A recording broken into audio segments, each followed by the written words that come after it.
Bien, estamos. Ahora sí, buenas tardes. ¿Cómo están? ¿Cómo andan?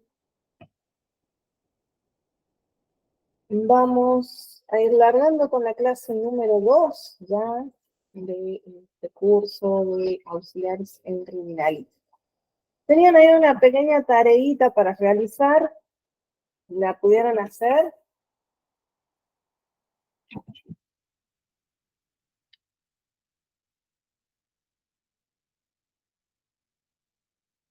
Que tenían ahí que investigar un poco en cuanto a los precursores dentro de lo que es la criminalística.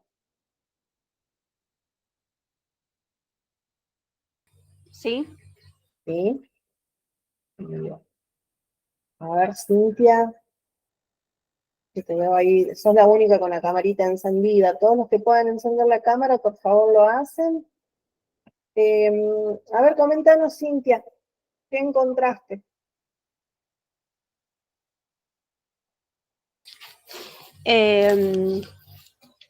Bueno, los nombres y los años de todos los propulsores de la criminalística durante todo ese tiempo a partir de 1575 Bien, hasta 1963 encontré.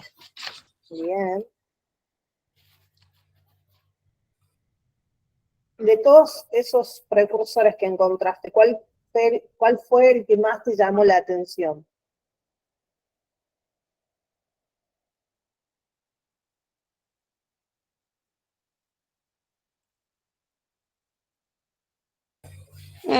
Fue en general, en realidad, lo que llama la atención, porque todos tienen una parte importante, digamos. Bien, No hubo uno el que me llamó la atención. bien, bien. A ver, decime, a ver, los que más hayas resaltado de ahí de los que encontraste, danos los nombres. A ver si alguno de tus compañeros coincide.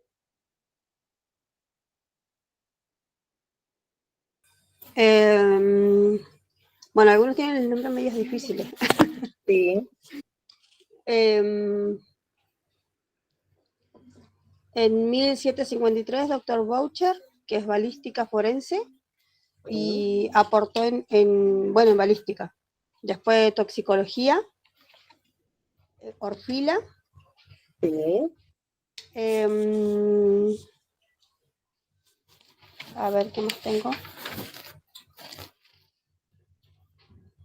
En 1892, Juan Evangelista creó el Sí. sistema de identificación de huellas dactilares. Bien.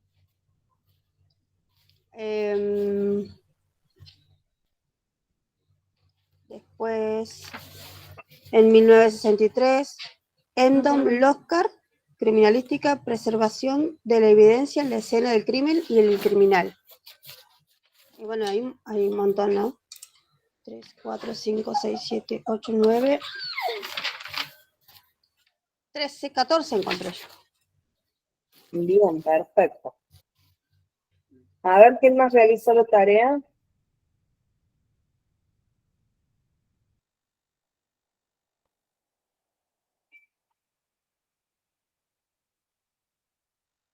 A ver, Celeste. Hola, sí, yo tengo también casi los mismos años que Cintia, tengo Bien, lo mismo. bien. ¿Alguno de esos que te haya llamado la atención? Y 1628, Marcelo Malpique estudió de huellas dactilares. Ella fue uno de los que más me llamó la atención. Bien, perfecto. A ver, Anabel. Activa el micrófono, Ana. En 1847-1945, el Lombroso Ferry. Bien, los dos, sí.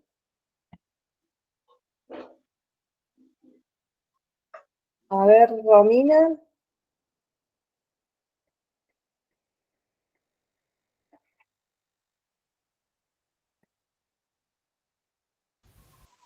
Hola, ¿me escucha? Sí, sí. A mí me llamó mucho la atención lo que fue huellas dactilares. Debido a mi trabajo, he trabajado en el área de lo que es pericia, entonces me llama mucho la atención esa parte de la criminalística. Bien, perfecto, perfecto. ¿Algún precursor en particular o en general de todos los que hicieron su aporte en cuanto a lo que es huellas? Todo porque dentro de mi trabajo me enseñaron, no todo, pero lo básico, entonces me llamó mucho la atención esa parte de la criminalística. Bien. ¿En dónde trabajas? Disculpa. Para una fuerza de seguridad. Ah, bien, perfecto. A ver quién me queda, Milena.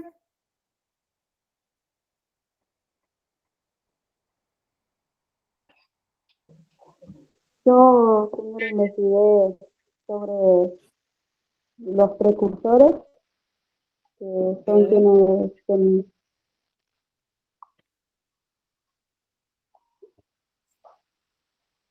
quienes sentaron la base de estas disciplinas, como Gross, Bertillon y Locard, fue los que investigué eso. Bien, bien, perfecto. Y me queda Milagros. Profe, yo encontré de 1575 a, 2006, encontré. Y Bien, de a ver, ahí ¿cuáles son los más actuales que encontrás? son un montón. Pero el que más me llamó la atención fue Marcelo Malpich, algo así es, Sí, Malpighi. que observa y estudia los relieves papilares. Bien, bien. Bueno, ahí dentro de lo que son los precursores en sí, vemos varios que hacen sus aportes y se desarrollan mucho dentro de lo que es la investigación de las huellas dactilares, por un lado, que son los que más amplitud han tenido dentro de lo que es la investigación, y por otro, lo relacionado a las antropología, ¿sí? O a las formas del cuerpo, la antropometría, ¿sí? El estudio de las medidas del desarrollo de lo que es el cuerpo humano. Esos son como los más fuertes dentro de los que realizaron investigaciones y aportes a lo que es la criminalística. Pero obviamente a su vez también aparecen algunos físicos, algunos químicos, y hasta quien comienza a dar uso a lo que es la fotografía forense, ¿sí? O sea, son cositas que en ese momento fueron demasiado importantes, sí, y dieron también ahí, se consideró también como un boom dentro de lo que era la sociedad de aquel tiempo, ¿sí? Obviamente ustedes piensen cómo reaccionamos nosotros al momento de, a ver, qué es lo más cerca que tenemos en cuanto a tecnologías, al uso de los drones, qué es lo que se puede hacer con los drones. Imagínense si para nosotros que ya estamos en una era tecnológica, imagínense lo que fue para esas personas en aquellos tiempos, ¿sí? Ver el tema de la fotografía, cómo se podía tomar una fotografía, que a su vez también se relacionan mucho con el tema de las creencias y las religiones, también por ese momento, que a ver, vieron el ejemplo que yo les daba la clase pasada de la casa de brujas, de las situaciones, de cómo veían si una persona era bruja o no. Imagínense, lo mismo pasó dentro de lo que es la fotografía, que cuando se comienza a utilizar, muchas personas pensaban que era una cuestión de magia negra, en donde en algunas culturas aducían que sacarnos fotografías sí nos iba robando un poco de nuestra alma, ¿sí? Entonces, hay que ver cómo fueron evolucionando, cómo fueron realizando esos aportes dentro de sociedades, ¿sí? Que estaban, tenían sus cabezas muy cerradas, ¿sí? Lo mismo pasa con el tema de la investigación a delincuentes, que es les hablé un poquito en la clase pasada de la antropometría forense, de las medidas del cuerpo, de que muchas veces si una persona presentaba alguna anomalía dentro de ese cuerpo, obviamente se lo consideraba culpable de algún hecho que quizás ni pasó por su cabeza realizarlo, ¿sí? Pero bueno, y obviamente a medida que va pasando el tiempo, sí van surgiendo nuevas técnicas, van surgiendo nuevas teorías en cuanto a la evolución no solo de la criminalística, sino de todas las ciencias que nosotros hemos estudiado o conocemos, ¿sí? Es por eso que siempre les digo yo a mis alumnos que no se queden únicamente con este curso, si tienen la posibilidad de hacer otros, ¿sí? Háganlos, porque siempre todo lo que es información nueva les va dando un poco de aporte a ustedes también, para quizás si ya están en el medio, ¿sí? Poder avanzar y también irse llenando de información nueva y certera que ayuda un montón dentro de lo que es la criminalidad, ¿sí? Bien, eso en cuanto a la historia de la criminalística en sí. Yo la clase pasada les fui hablando un poco de lo que es el concepto de criminalística, las diferencias entre criminalística y criminología. No sé si alguno pudo ingresar a lo que es el campus virtual. Bien, ahí les dejé un power. ¿Lograron verlo? ¿No? Bien, No, yo bien. Después ingresan, que es el mismo que les voy a presentar ahora, ¿sí? Para seguir, hacemos un breve repaso de lo que vimos la clase pasada, de todo lo que les hablé en la clase pasada, y de ahí continuamos con lo que sería la clase de hoy, en donde ya nos metemos de lleno a todo lo relacionado a la criminalística en sí, partiendo de lo que es el lugar de los hechos, ¿sí? Si yo hablo de lugar de los hechos, ¿qué es lo que se les viene a ustedes a la cabeza?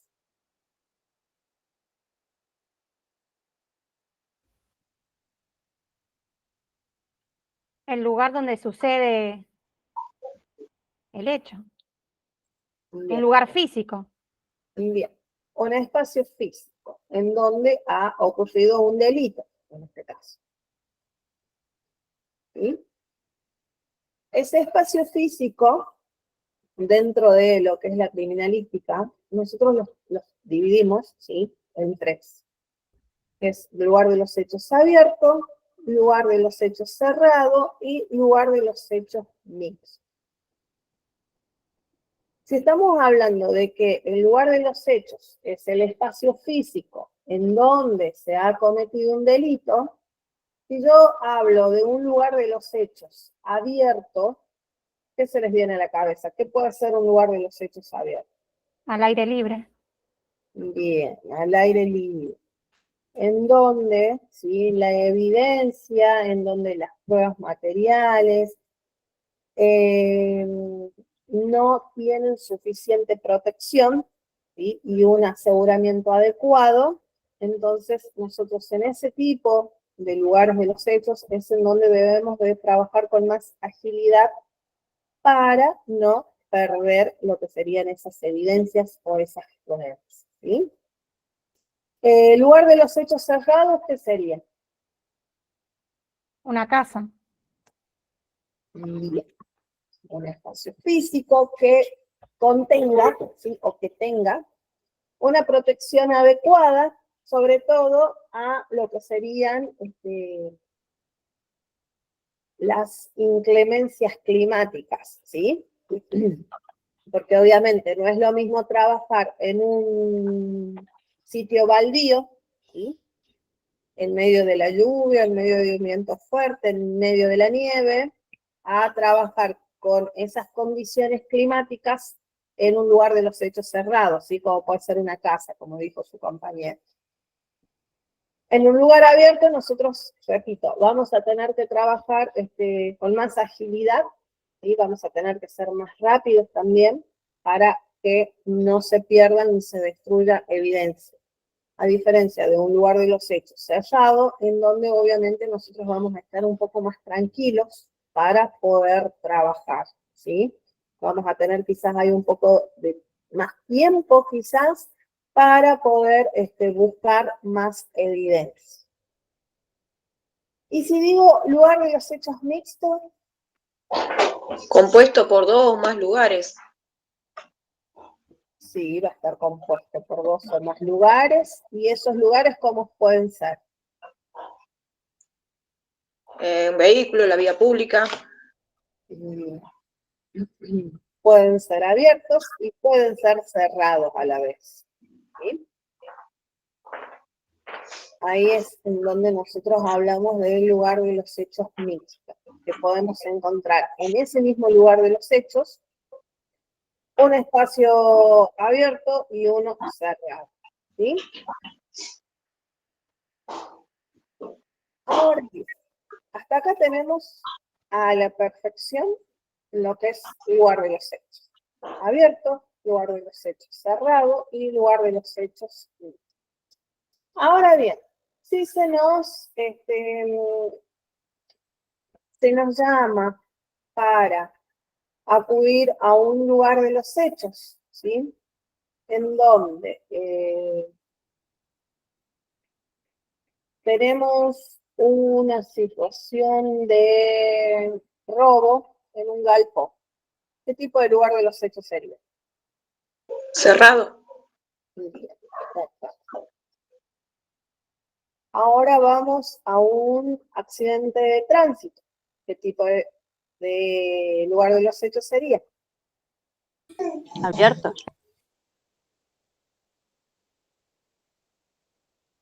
Y si este accidente ocurrió en un túnel, Mixto. a ver, ¿qué dice Fer? ¿Puede ser mixto?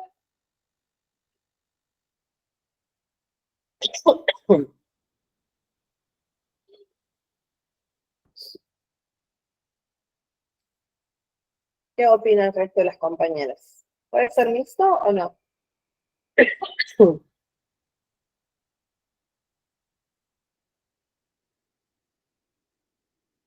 ¿Qué piensan?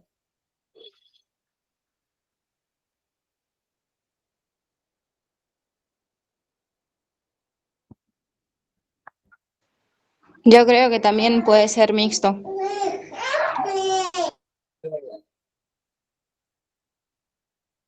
Ahora, si yo les hablo de que nos llaman, ¿sí?, para un caso que sucedió en un sitio baldío, un basural más precisamente, en donde en ese lugar encuentran un container. Perdón. ¿Qué tipo de lugar de los hechos sería?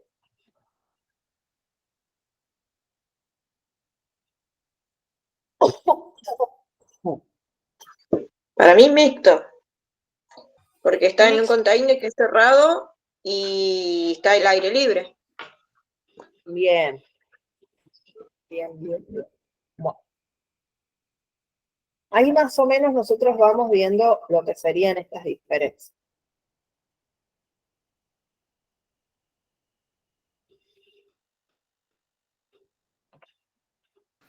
Ahora aparece algo que quizás nos va a hacer repensar o rever esta situación en cuanto a esos lugares de los hechos, ¿sí? Que tiene que ver con una clasificación, que esa clasificación va a estar relacionada de acuerdo a cómo sucedió el hecho, ¿sí? En donde vamos a tener un lugar primario y un lugar secundario. Lugar de los hechos primarios y lugar de los hechos secundarios, ¿sí? En realidad no es que uno sea más importante que el otro, sino que está relacionado, ¿sí?, con el ordenamiento que nosotros le damos a nuestra investigación.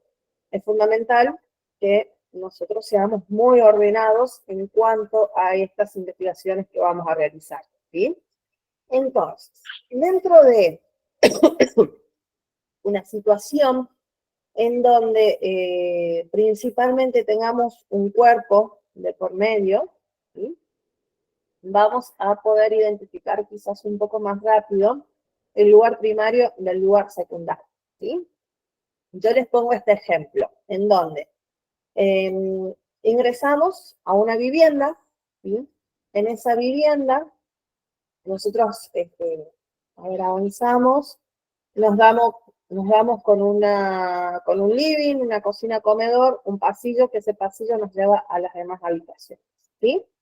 Desde que nosotros ingresamos hasta que llegamos a ese pasillo, observamos como que hay objetos tirados, ¿sí? Algunos rotos, algunas manchas de sangre, que en base a esas situaciones nosotros comenzamos a avanzar, ¿sí? Sobre esa vivienda, en donde continuamos por el pasillo. En el pasillo imagínense que hay manchas de sangre en la pared, como si fuese de manos que fueron pasando, hasta que llegamos a una de las habitaciones en donde encontramos efectivamente un cuerpo, ¿sí? Ahí. ¿Cómo nosotros podemos, en cuanto al ordenamiento, ¿sí? Que tenemos lugar de los hechos primarios, lugar de los hechos secundarios. ¿Qué número, o sea, qué orden le pondrían ustedes al disturbio, al primer disturbio que ustedes ven, a ese desorden, digamos, con el que se encuentran cuando ingresan al lugar, y a dónde encuentran el cuerpo? Primario, el pasillo, y secundario, donde está el cuerpo.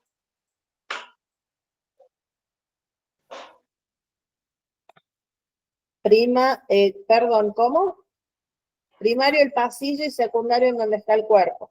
Exacto. Bien. A ver el resto.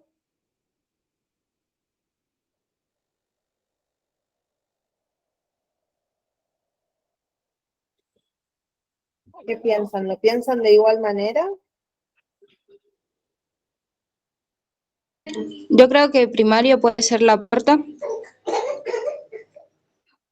¿Cómo? Disculpa, se te cortó justo. que primario puede ser la puerta. Mm. Vamos con aspectos un poco más grandes. Yo lo haría secundario el pasillo y primario donde está el cuerpo, porque calculo que donde queda el cuerpo es donde fue la escena del crimen, y de ahí se investiga cómo surge el crimen. Secundario sería el pasillo y primario el cuerpo, porque lo primordial sería ver por qué el cuerpo está ahí, y de ahí se sacaría conclusiones de cómo llegaron las manchas de sangre al pasillo, los objetos rotos. Bien, si lo vemos desde el punto de vista que lo está planteando Ronnie, ¿sí? Es bastante coherente la forma en la que ella interpreta la situación, ¿sí? En realidad, como les digo, uno no es más importante que el otro, ¿sí? Sino es una cuestión de ordenamiento. Que en este caso nosotros vamos a tener el lugar primario como el lugar en donde encontramos el cuerpo, ¿sí? Y lugar secundario en donde comienza esa situación, porque obviamente nosotros estamos viendo que hay objetos tirados, fotos, manchas de sangre, en donde podemos ir generando hipótesis de que quizás hubo una discusión. Dentro de esa discusión comenzó la violencia, ¿sí? Dentro de esa pelea, y continuó quizás, hablando de una situación de violencia de género, ¿sí? Que pudo haber comenzado ahí en ese living, en esa cocina comedor, una discusión, ¿sí?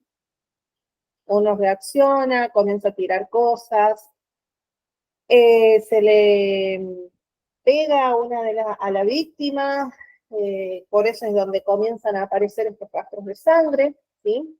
De ahí vamos contemplando qué fue lo que pudo haber pasado, de la forma en la que la víctima llega a la habitación, y obviamente hasta que le ocasiona, en este caso, la muerte. Entonces, basándonos en ese lugar, nosotros ya comenzamos a generar hipótesis.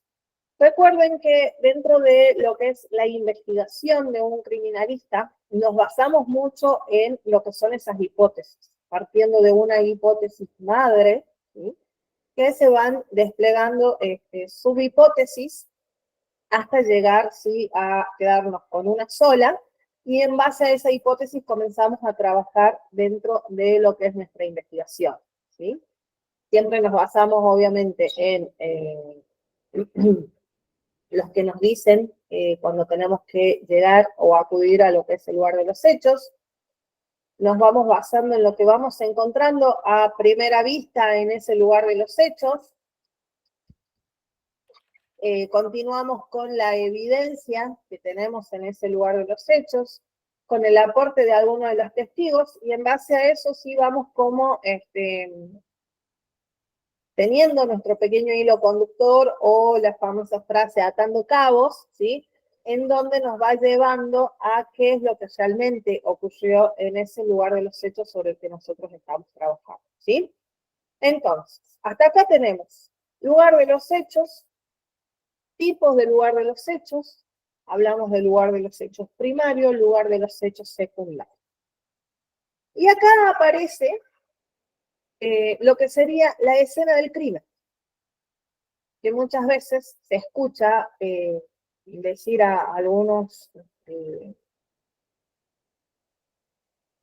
policías o agentes relacionados ¿sí?, dentro de las fuerzas o criminalistas o en libros, ¿sí?, de autores de libros dentro de lo que es la criminalística, que dicen que la escena del crimen y el lugar de los hechos es lo mismo, ¿sí? Pueden obtenerlo o pueden decirlo o pensarlo ustedes desde ese modo que no va a estar mal, pero yo siempre marco lo que sería la diferencia entre el lugar de los hechos y la escena del crimen, ¿sí? ¿Por qué? Hay un autor, ¿sí?, como es el licenciado Potier, dentro de los libros que él ha escrito, él marca detalladamente la diferencia que hay entre el lugar de los hechos y la escena del crimen. Y la diferencia es que el lugar de los hechos pasa a convertirse en lo que sería una escena del crimen, basándose en que nosotros encontremos un cuerpo o una parte anatómica humana, ¿sí? Si nosotros tenemos un cadáver o parte de un cadáver, ¿sí?, vamos a estar hablando de una escena del crimen. En cambio, si lo único que tenemos es algún fluido biológico, algún rastro de sangre, vamos a estar hablando únicamente del lugar de los hechos, ¿sí? ¿Se entendió ahí esa diferencia?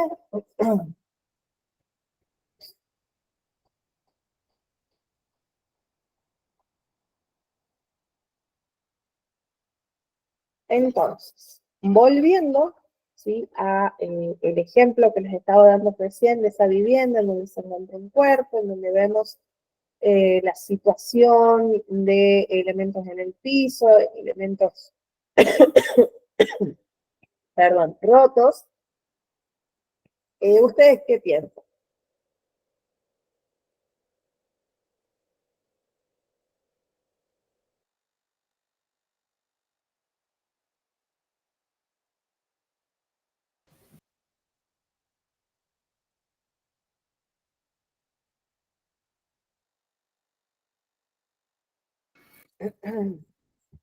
Perdón, ¿ustedes qué piensan? ¿Es lugar de los hechos o escena del crimen?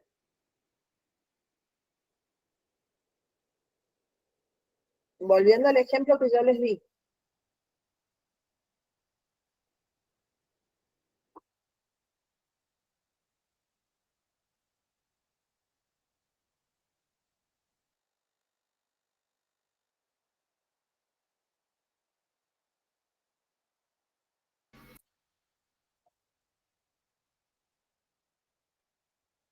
Ese lugar en donde nosotros llegamos, nos damos con ese living, esa cocina, comedor, toda dada vueltas, ingresamos a una habitación, en esa habitación encontramos un cuerpo.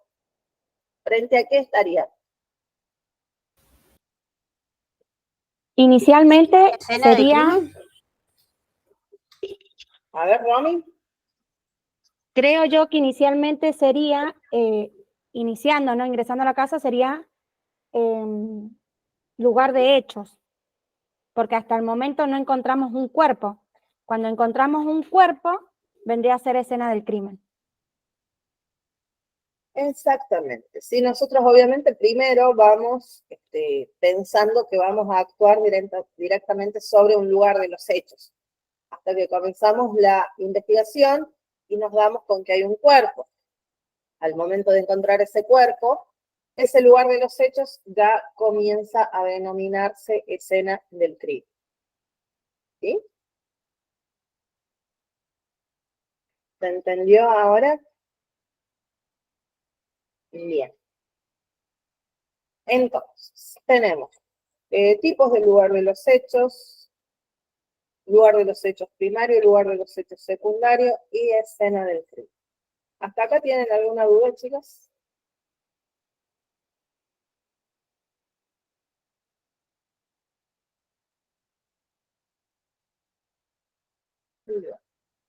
Dentro de ese lugar de los hechos, ¿sí?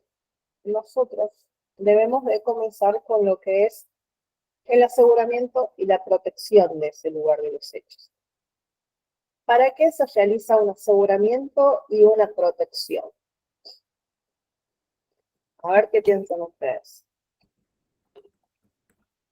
Para proteger todo tipo de pruebas que nos ayudan a resolver el caso. Bien. ¿Y cómo se daría esa protección?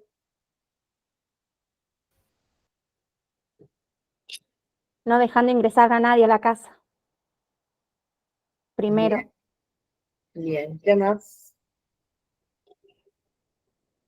Después, a ver, yo lo digo acorde a lo que me ha tocado a mí en mi trabajo, ¿no? Cuando he ido a hacer un Sí. peritaje o algo. Sí.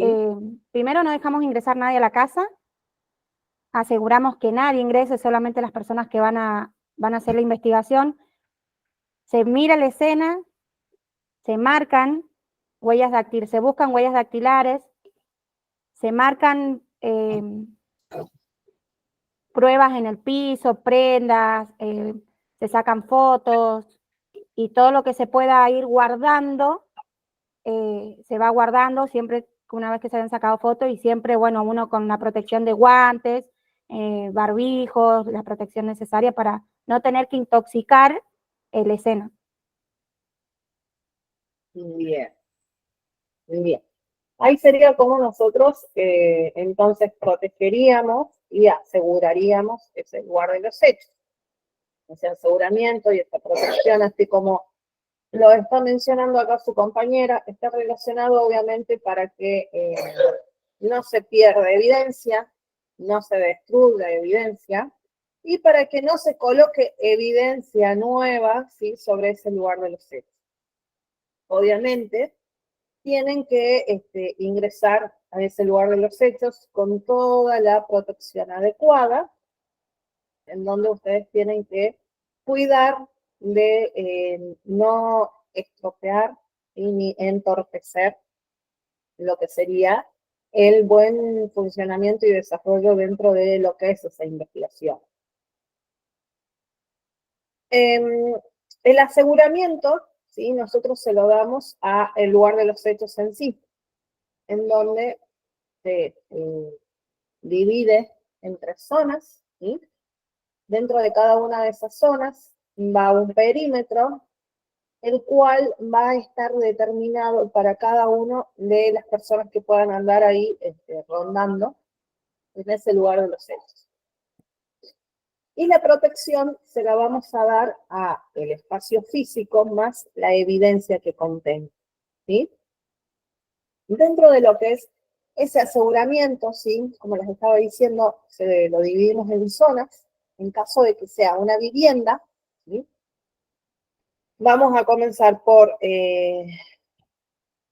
la zona crítica, ¿sí? Que se le denomina básicamente al interior, en donde van a trabajar únicamente, o en donde van a ingresar únicamente las personas que van a realizar su labor de investigación en ese lugar, ¿sí?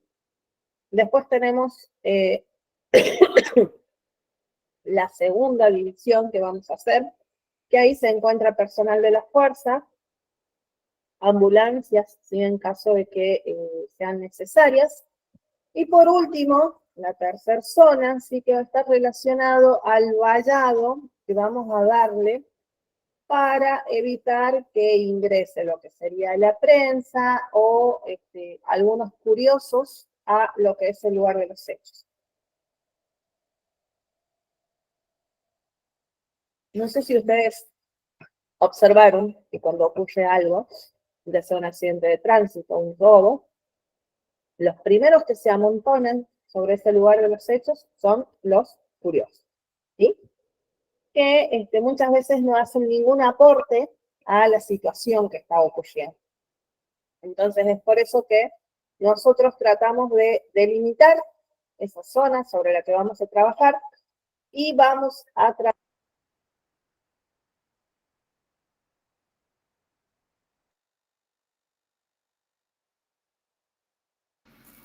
Perdón, chicas, perdón.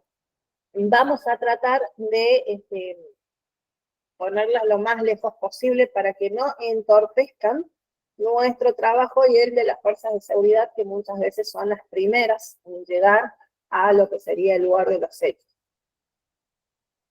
Otras personas que también nosotros vamos a tratar de evitar sobre ese lugar de los hechos son los reporteros, ¿sí? Que también muchas veces tratan de ingresar al lugar de una o de otra forma para tener la primicia de lo que ocurrió y todo eso, pero obviamente en base a esos perímetros que nosotros ya hemos trazado, y a ese aseguramiento que le damos al lugar de los hechos, ¿sí? Ellos van a llegar hasta un cierto punto. Más de eso, obviamente, no van a poder pasar. En cuanto a lo que es la protección del lugar de los hechos, continuando con lo que con el aporte que nos daba Romy, ¿sí? Tiene que ver con que nosotros vamos a trabajar sobre todas las evidencias, los indicios que tengamos sobre ese lugar de los hechos, ¿sí? En donde vamos a realizar búsqueda de huellas, vamos a marcar, como hacía mención ahí Romina, las prendas que podamos encontrar sobre ese lugar, alguna marca, algo que nos llame la atención. A ver, algún rastro de algún fluido, ¿sí? Que encontremos sobre ese lugar, que puede ser saliva, semen, sangre, algún cabello, ¿sí?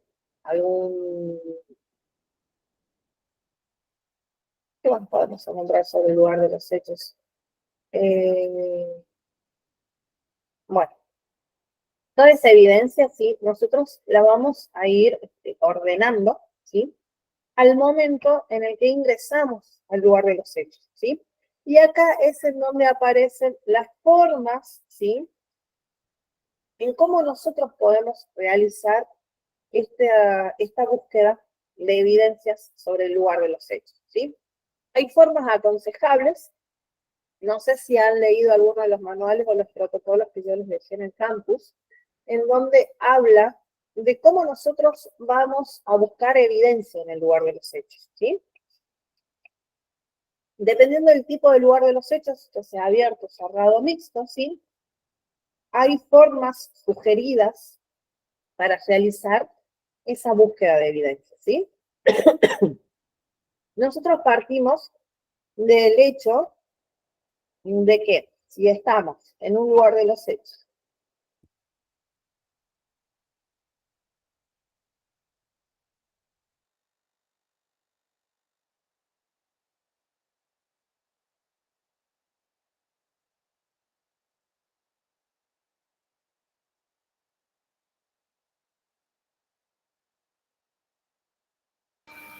Que nosotros estamos, les decía, en un lugar de los hechos, cuando ingresamos, ¿sí?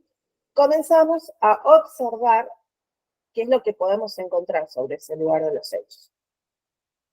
Que hacemos, obviamente, una forma, ¿sí?, de búsqueda que siempre se da en 3D o en 3 dimensiones, ¿sí? ¿Por qué? Porque vamos a comenzar por las paredes, vamos a ver, después vamos a continuar con lo que sería el techo, y por último el suelo, buscando, ¿sí?, las primeras pruebas, evidencias o indicios dentro de la investigación que nosotros estamos realizando. Al observar las paredes, ¿qué es lo primero que podemos ver? Quizás es un impacto de bala, algún rastro de sangre, alguna marca, ¿sí?, que nos llame la atención. Continuando por el techo, ¿sí?, también podemos observar exactamente lo mismo, algún impacto de bala, algún rastro, alguna salpicadura de sangre. Y continuando por lo que es el suelo o el piso, vamos en búsqueda de exactamente lo mismo, ¿sí? Una vez que observamos ese lugar, vamos a ingresar y vamos a continuar con lo que son los métodos aconsejables para la búsqueda de evidencia. ¿Cuáles son esos métodos aconsejables?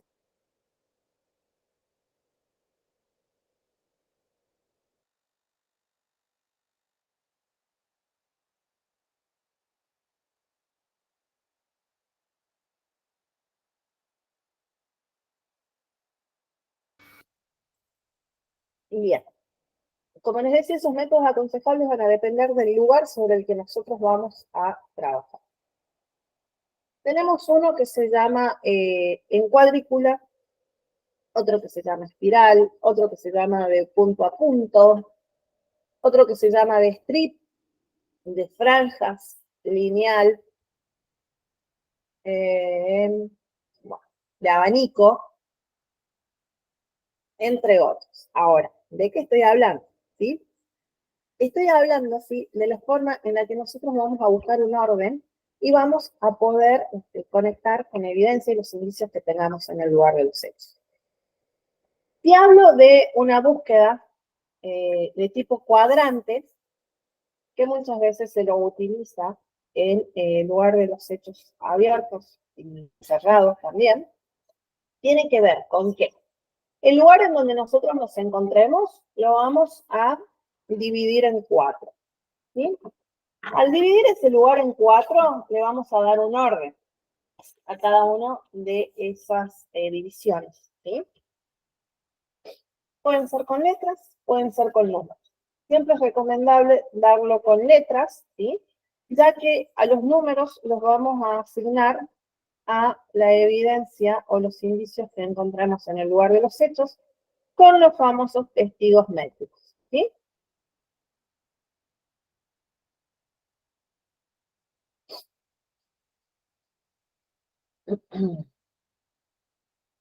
Bien.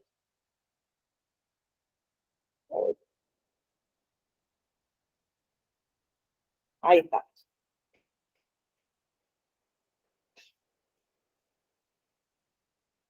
Ahí ya se ve. Bueno, ahí a simple vista, no sé si logran ver un cuadrado que tiene 4 cuadrados adentro y cada uno está detallado con un número. 1, 2, 3 y 4, ¿sí? Esa es la forma en la que nosotros principalmente podemos dividir un lugar de los hechos. Eso que yo enumeré con 1, 2, 3 y 4 puede ir con letras A, B, C y D, ¿sí? Dentro de esos pequeños cuadraditos, nosotros vamos a ir buscando evidencias, ¿sí?, o indicios. Esos indicios van a ir señalados con números teniendo un orden, ¿sí? ¿Para qué? Para el momento de comenzar con lo que es la descripción de ese lugar de los hechos en donde nosotros estuvimos trabajando, vamos a decir que En el lugar A, el lugar de los hechos en donde estuvimos trabajando, encontramos, justo en ese lugar encontramos un arma de fuego, ¿sí? Que sería el indicio o la evidencia número 1, quizás, del sector A o del sector B, del lugar de los hechos sobre el que nosotros estuvimos trabajando, ¿sí? Otro método aconsejable que tenemos, en este caso, para un lugar de los hechos cerrado, es en espiral, ¿sí?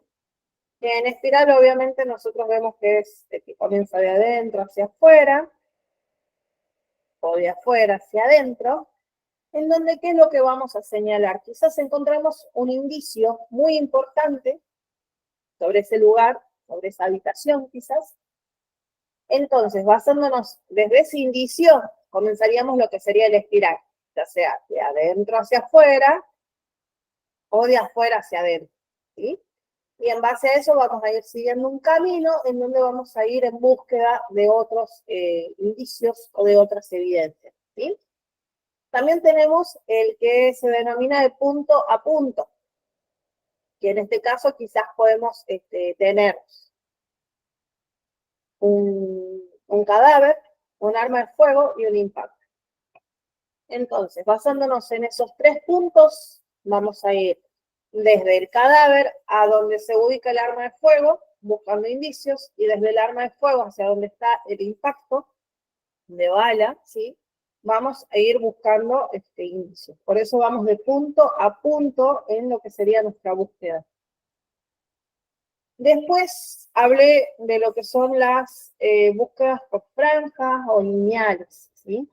Esto es cuando muchas veces los utilizamos en lugar de los hechos abiertos.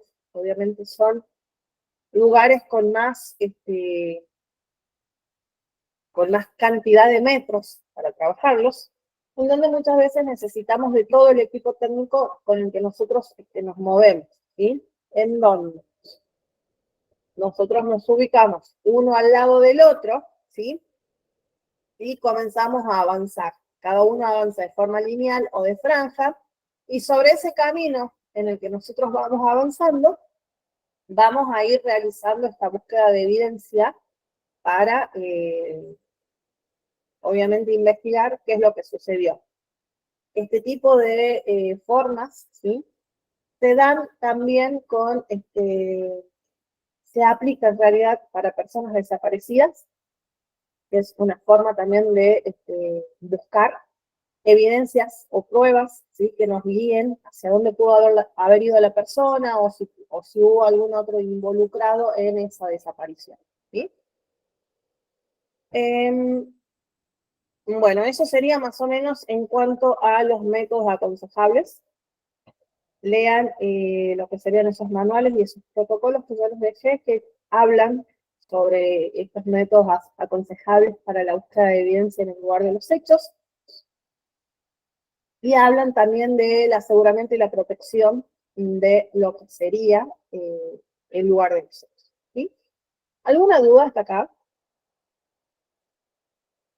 ¿No? Bien, perfecto.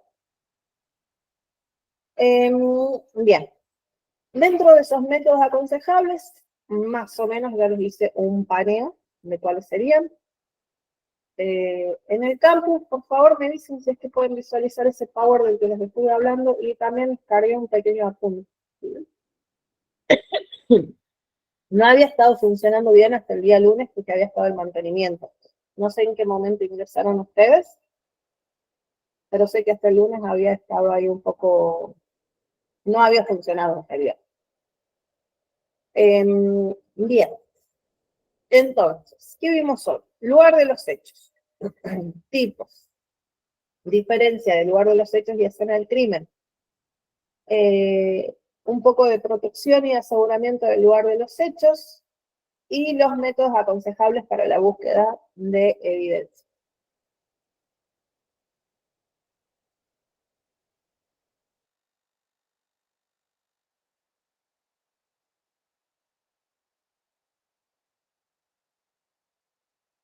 Bien. En la próxima clase, ¿sí? A ver cuánto está. nos quedan 7 minutos todavía, claro. Bien. Dentro de lo que es estas investigaciones, ¿sí? Dependiendo del tipo también de investigación que tengamos que realizar, no es lo mismo una búsqueda de evidencia de un robo, ¿sí? A un homicidio. Obviamente, los dos son hechos delictivos, pero cada uno presenta sus formas para poder realizar la investigación, ¿sí? A ver, si nosotros vamos a investigar un robo, ¿qué es lo primero que vamos a querer saber de ese robo? A ver qué piensan. El lugar del hecho. Bien. ¿Qué es lo que vamos a poder encontrar en ese lugar de los hechos que nos dé a nosotros un indicio de que fue un robo? ¿Cuál sería la primera pista que decimos, fue un robo lo que pasó acá? O ingresaron por tal lado. Y primero sería ver, obvio que vamos porque hay una denuncia de que se hizo un robo. Y después tendríamos que ver si el ingreso fue por violencia, violentando alguna puerta o ventana, o un ejemplo, salió la mujer afuera a sacar la basura y la agarraron y la metieron a la fuerza sin tener que violentar el domicilio. Bien. Bien, bien. Entonces, en ese caso, ¿sí? ¿Qué sería a ver, cuáles serían las pistas, digamos, que podríamos tener? Ya sea en un robo en donde se haya ejercido violencia, como dice su compañera, para ingresar. Y obviamente a lo primero que vamos a ir a ver es las aberturas, ¿sí? Una puerta, una ventana. Si es que presenta algún tipo de violencia, de qué forma se rompieron, cómo las forzaron, y ojo que pueden haber ingresado por un lado y haber egresado por otro, entonces quizás tengamos 2 puertas rotas, o una puerta y una ventana, 2 ventanas, ¿sí?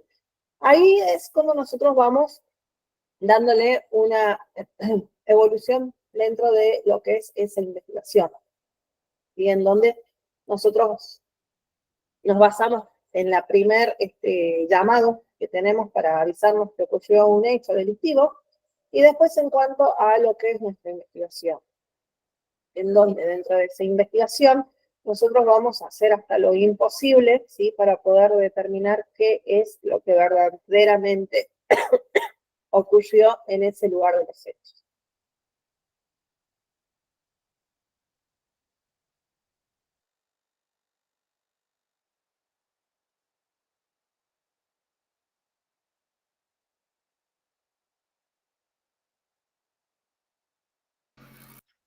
Bien. Bien. Ahora sí, los libero porque la verdad que estoy fatal el día de hoy. Pero les repito, ingresen al campus y me dicen si es que pueden visualizar el material. El material les sale automáticamente después de la carga de las clases, en donde, bueno, les va a aparecer, a ver.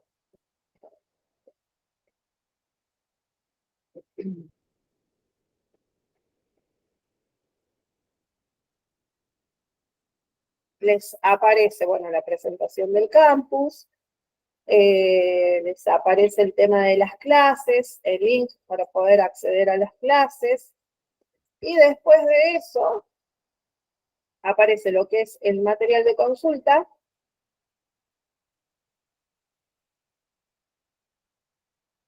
Bien, el material de consulta, el manual de actuación del lugar de los hechos y lo que sería el programa. Y después del programa está la presentación de la unidad 1 y es en donde deberían de tener el power que les estoy haciendo mención, ¿sí? Así que me dicen si es que lo pueden ver o no. Así yo veo eso. Pero segundo, ya lo cargué. A mí me aparece acá. Así que cualquier cosita me dicen, ¿sí? Las veo el próximo miércoles. Chau, chau. Chao. Chao, chao. Chao, profe.